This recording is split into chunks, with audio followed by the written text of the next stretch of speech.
Good morning, students. I, Rekha Birwal, Associate Professor, Government Girls College, Sri Ganganagar, welcome you all in my today's e-video class. आज का यह जो lecture है वो BSc home science part third year के लिए clothing and textile paper से related है।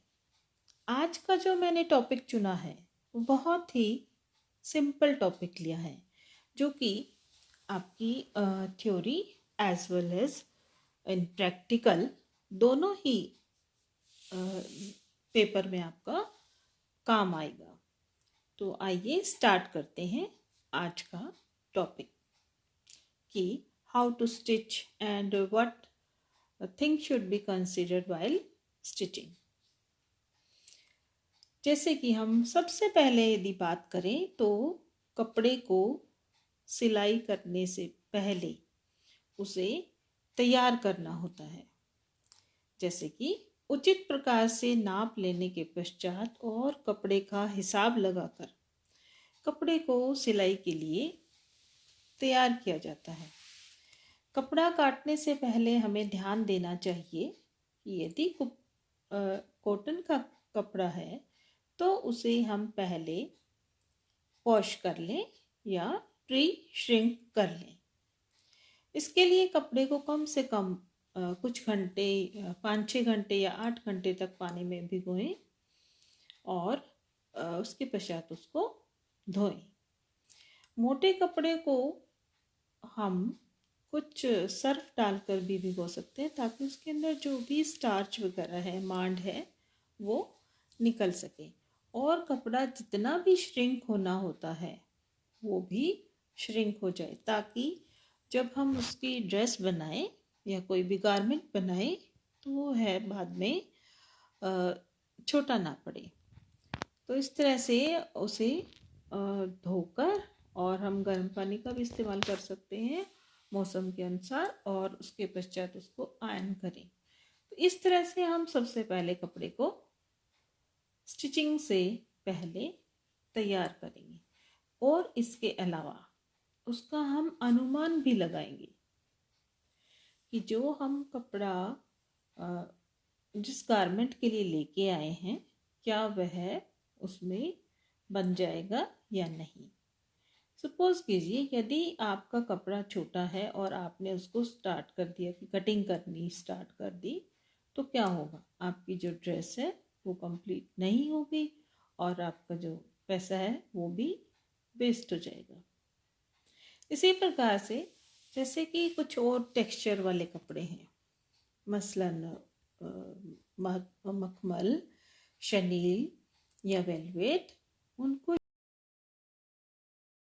भाप देकर हम प्री श्रिंक तो नहीं कर सकते उसको, तो उसकी जो ट्रीटमेंट है उसमें हम क्या कर सकते हैं, उसको भाप देकर उल्टी तरफ से हम उसको आयरन कर लें। और सिंथेटिक जो कपड़े हैं उनकी तो ऐसी कोई ट्रीटमेंट की आवश्यकता होती ही नहीं है। खादी के कपड़े को भी हमें प्री श्रिंक करना चाहिए। इसके अलावा स्टिचिंग से पूर्व हमें एक चीज़ और ध्यान में रखनी चाहिए, यदि कपड़े में कहीं पर भी टेढ़ापन या तिरछापन है तो उसे हमें स्टिचिंग से पूर्व ही निकाल देना चाहिए और ऐसा कपड़ा हमें कुछ अनुमान से ज़्यादा भी लेना चाहिए और ख़रीदते समय ही यदि हम ध्यान रख लें तो ऐसी परेशानी बाद में नहीं आएगी। अन्यथा जो हमारा जो गारमेंट बना या परिधान बना वो स्टिचिंग के पश्चात हमें टेढ़ा महसूस होगा, तो इसलिए इस बात को भी हमें ध्यान में रखना चाहिए। और इसके अलावा यदि अस्तर वाला कपड़ा है तो उसे तो हम ज़रूर ही वॉश करके लगाएं। और इसके अलावा डिज़ाइनिंग का कोई हमें कुछ लेस लेनी है और कुछ लेनी है, वो सारा सामान भी हमारा पहले से ही हमारे पास रेडी होना चाहिए। तो ये तो थी कुछ स्टिचिंग से पूर्व की बातें। अब एक और इम्पोर्टेंट जो पार्ट आता है वो है कि हम जो हमने गारमेंट स्टिच करना है उस के लिए जो कपड़ा खरीदा है उसका हम कैसे हिसाब लगाएं कि अमुक ड्रेस के लिए हमें कितना कपड़ा चाहिए होगा। तो जैसा कि हमें मालूम है कपड़ा प्राय 36 इंच के अर्ज में या 120 सेंटीमीटर के अर्ज में आता है।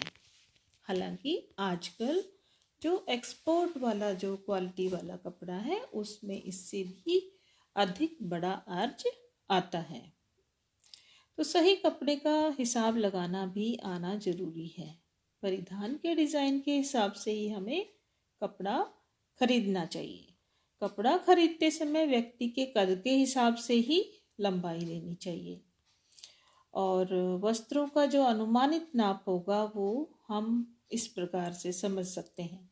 जैसे कि हम छोटे बच्चे की पैंटी स्टिच कर रहे हैं तो हम क्या करेंगे, जो उसकी लंबाई है, जितनी बड़ी हमने उसको पैंटी पहनानी है, जितना हम जस्टिफाइड मानते हैं उससे हम दुगना नाप ले लेंगे और इसके अलावा इलास्टिक या नेफे इत्यादि के लिए 3 इंच अलग से हम उसमें जोड़ लेंगे।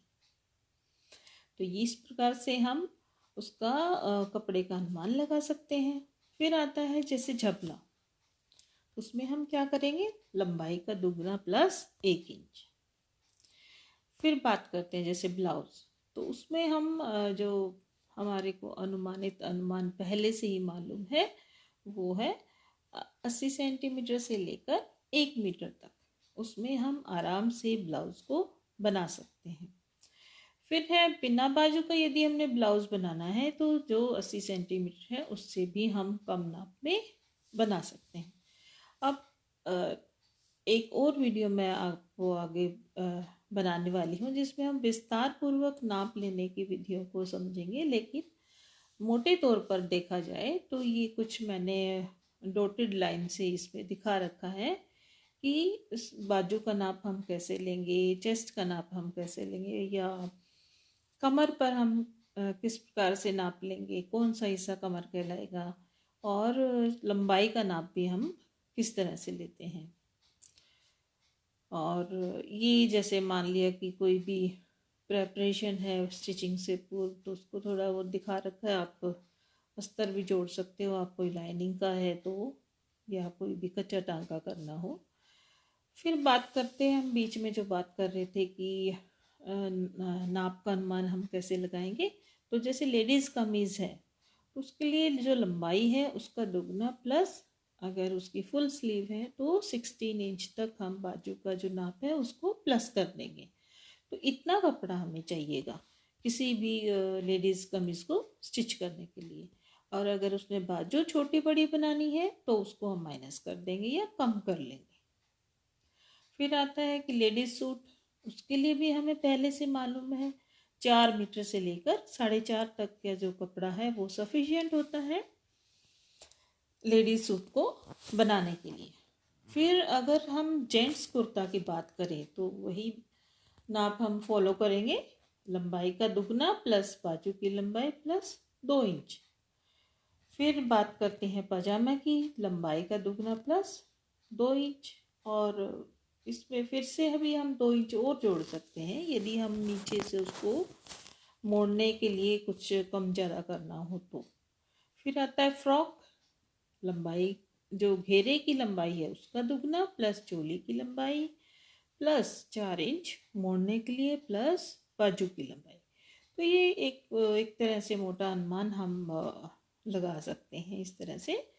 फिर है पेटीकोट, जितनी लंबाई का पेटीकोट चाहिए उससे हम दुगना नाप ले लें और बेल्ट एक्स्ट्रा लगाएं। तो यहाँ पर भी देखिए बाजू को हम मोड़ के नाप लेंगे ताकि बाजू बनने के पश्चात छोटी ना हो, और सीधा करके भी लेंगे, उससे हमारा जो एग्जैक्ट जितनी बनानी है जो तैयार हो वो हमें मालूम होना चाहिए। तो इस तरह से ये तो कुछ पॉइंट्स थे कि हम कैसे कपड़े का अनुमान लगाएंगे और कैसे कुछ स्टिचिंग से पहले तैयारी करेंगे, और ताकि हमारी जो स्टिचिंग है वो इजी हो सके और हमारा जो गारमेंट है वो अच्छा तैयार हो सके। अब बात करते हैं कि जो ड्रेस तैयार करते हैं उसमें सीम अलाउंस की बहुत प्रॉब्लम आती है। कई बार तो हम ज़्यादा छोड़ देते हैं और कई बार बहुत कम। तो जो पहले से निर्धारित है और जो हमें डिज़ाइनर के द्वारा मालूम है, वो कुछ टिप्स हैं जिनको हम फॉलो करेंगे तो हमारी जो ड्रेस है वो निश्चित ही अच्छी बनेगी। जैसे कि गले की गोलाई की जगह हम 1/4 इंच का ही सीम अलाउंस छोड़ें। मोड़े की गोलाई के लिए 1/2 इंच।